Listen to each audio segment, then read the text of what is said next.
When I sat here the first time, quandary and curiosity. When I sat here last October, it was crisis. And I wanted to know what it would be feeling like to sit up here in joy and gratitude. And I'm here appreciating the gap.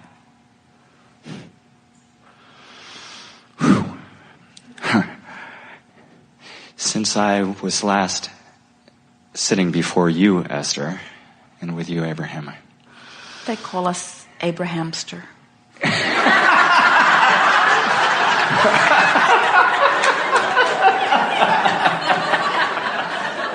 Or Estherham. Or Abester.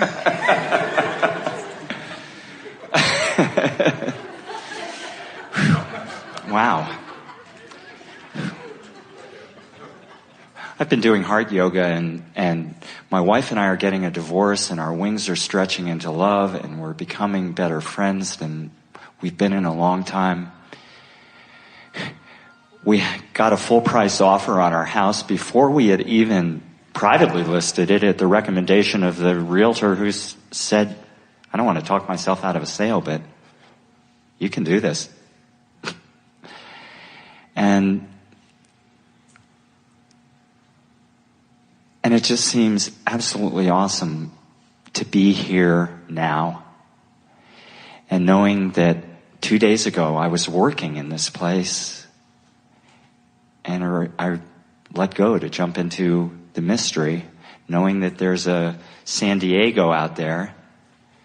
And when you said that about 5 years and then a year, I watched my anxiety build a little bit, and realizing that I don't have to feel that anxiety. After I saw you last and I went through having a position that I thought I was going to in the Southwest dissolve 7 days before I was going to leave this region, I went through 12 hours, not 12 days, 12 hours of despair and feeling lost. And then I woke up the next morning and I was driving to Asheville and I went, your work's still here right now. And I've just been having this amazing journey over the last 6 months.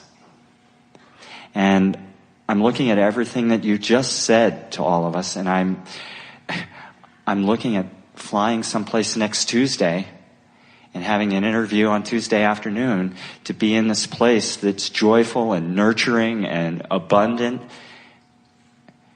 and looks an awful lot like this vision that I've held for so long that's way out there of this really big deal, healing center, wellness center, all of that. And I could be living in this place. And sometimes I find myself caught in this quandary of, but am I supposed to be doing somebody else's, or am I supposed to be building my own? And I still feel that a little bit, Let's play the game just a little bit. So let's project yourself there, as you did. And then let's just for a moment pretend that it doesn't unfold in the way you thought it was going to. And now let's play the game. How can I be happy under these conditions? Oh, get in my monster bus, which is a little Hyundai Elantra, and take a drive. Go to the next place. Or stand right here and go, oh, wow. Well, what's next? Like Sunday morning in December, or in November, when I thought I was going someplace, and now I'm driving to Asheville in the morning, and it's like, wow, this is an amazing place to be. It's sunny. I'm going to sit in this place with a group of people who are lovely and celebrate being here this morning. So what you just did was you took a worst case scenario, which we encourage you to take, because it is a little active in your vibration. There's that little fear and little doubt that is there. Yeah. You looked at it head on because it was already in your vibration, so you addressed it. And then you said, even if that happens, what is there to be happy about? And in doing so, you disregarded what was bothering you and activated a different vibration. In other words, can you feel the power of that? Yep. So in time, what begins to occur to you, and we can feel it already has with you. In fact, it's the reason that you were the perfect one to begin with after what we've been talking about here, is that you reach the place where Your manual control over the circumstances of your life becomes unnecessary, even irrelevant, because you discover you have emotional control regardless of the conditions. And when you discover that you can be happy anyway, that you can have an emotional journey, that you can control your emotional standing, that you can therefore control your vibrational relativity, that you can therefore control your point of attraction, now there's no place that you can't get. You've heard us say before, but it never meant as much to you before. We say it a lot, that you'll get so good at focusing and creating feeling that it would become less important what actually happens. And sometimes when we say that to people who don't know what you now know, that scares them because they think we're just trying to get you to be happy without the things you want.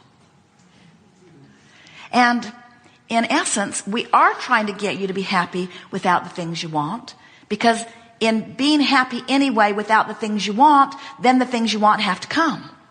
But we don't want you to be happy without the things you want so that you can get the things you want. You figured us out. We want you to be happy without the things you want, because we want you to be happy without the things you want, because we want you to be happy without the things you want. You mean I can be happy up here without crisis? We want you to be happy. We want you to understand that you can be happy in the crack. Now, in the crack is without the manifestation of all the things that you want, isn't it? Isn't that tricky? People will say, Abraham, I want to be over there. And we'll say, what's over there? And they'll say, well, it's sure a lot better than what's over here. We'll say, well, what is over there? Why do you want to be over there? And it's hard for most of them to talk about what's over there because they're so over here. And as long as their vibration is about what's over here, they can't get over there. But it feels fraudulent to so many of them to pretend they're over there when they're really over here. And yet you got to feel like you're over there before you can get over there. And that's why we want you to be happy without the things you want so that you can get the things you want. But no, wait, that's wrong. We don't want you to be happy without the things you want so that you can get the things you want. We want you to be happy, and then you'll get the things you want. But we don't want you to be happy so that you can get the things you want, because there's a backlash in that. If I be happy to get the things I want, now I'm noticing that I don't have the things I want, and now I'm not happy. Can you hear how interesting this is? I want to be happy under these conditions because I want to be happy. I want to be happy. And we know that there isn't anything that any of you want for any other reason that you think you'll be happy when you get there. So what if you could be happy before you get there? We're not trying to trick you. We're not trying to trick you into giving in to not having the things you want. We're giving you the shortcut to the things you want. So when people say, how you doing on that goal? Great. Oh, did it happen? You mean, did it happen? No. Then why are you so happy? Because it's happening. Well, how do you know it's happening if it hasn't happened? Because I can tell by the way I feel. Oh man, you're just delusional, they'll tell you. Nobody should ever be happy until you have evidence. And we say, you got to be happy before the evidence, or the evidence can't come. And if you will look at the things that have come, there is no evidence anywhere of anybody ever receiving anything that was different from their vibrational output, you see. It's possible you were offering vibration and not knowing you were offering it. In other words, it's possible you were happy, and that you were just so used to being happy you didn't know what alignment felt like. And it's possible that you were so unhappy that you didn't know you were unhappy because you're so comfortable in it that you don't know what misalignment feels like. It's possible you don't know what you're doing with your vibration, but it is not possible to be a vibrational match to something and not have full manifestation of it. Just as it is not possible to not be a match of it and have manifestation of it. So we see it this way, and we give this to you lovingly. You got no choice. You have no choice but to be happy about what's not happening. And when you are, what you want will happen. I used to hear you say that, at the openings. And I always thought, God, I'd like to be there. Now you get it. And I am. We agree. Thank you. Yes, indeed.